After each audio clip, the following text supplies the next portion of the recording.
na Epístola de Judas. O capítulo é único, vamos ler os versículos 12 e 13,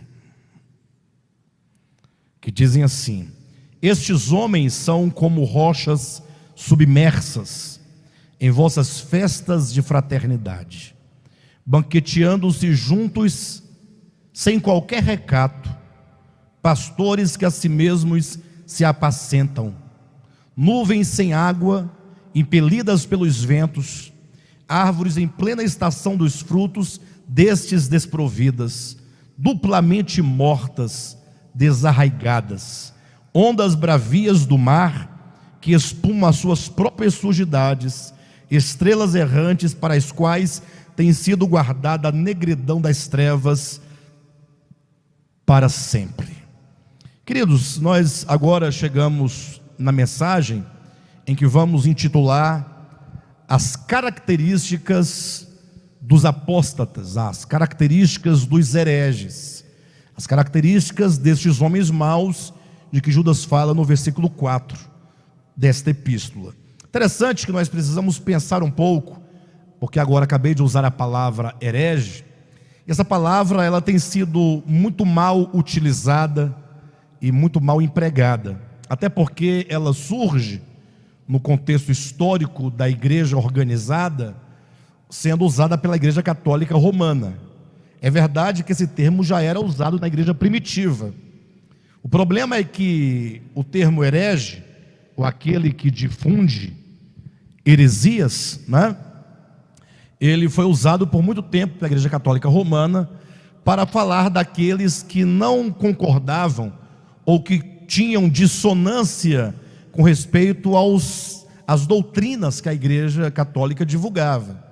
Então ocorre que qualquer pessoa, no tempo da Idade Média sobretudo, que não concordava com os ensinamentos que a igreja católica difundia, pregava, ensinava, a igreja os chamava de herege. Agora, a grande questão é se esses que discordavam dos ensinos estavam corretos na sua concepção acerca da verdade ou não, né? De modo então que todos esses que discordavam não somente eram chamados de hereges, mas também de sectários. Daí, quando houve a reforma protestante, que muitos católicos, mesmo líderes dentro da igreja católica, saíram, foram chamados de seitas, e as instituições que surgiram da reforma foram chamadas de seitas. Então daí os irmãos imaginam que a igreja romana acusava de herege e de sectário aqueles que não concordavam com os ensinamentos da igreja católica romana, mas não necessariamente eles estavam errados. Olha, veja que o próprio apóstolo Paulo, no seu tempo, foi chamado pelo judaísmo de ser uma peste e o líder de todos os hereges daquele tempo. Então, assim como o catolicismo chamava os que discordavam dele de hereges e de sectários, assim também o judaísmo chamava os cristãos de hereges e de sectários. Vocês percebem a questão? E o pior, veio depois, agora estou me referindo após o movimento de reforma, surgiram as igrejas pentecostais, igrejas evangélicas. E daí eles passaram inclusive a colocar no rol de hereges e de heresias todas as igrejas que tinham diferenças de um grupo maior de igrejas pentecostais.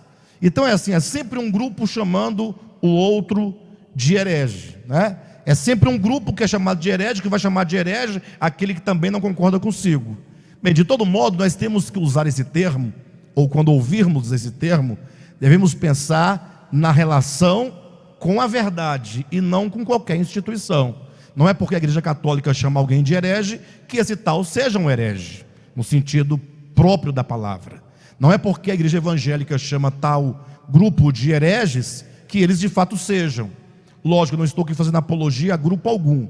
Quero dizer que esse termo herege ou heresia deve ser empregado sempre na relação com a verdade. Qualquer pessoa que dissoa da verdade divina se torna um herege.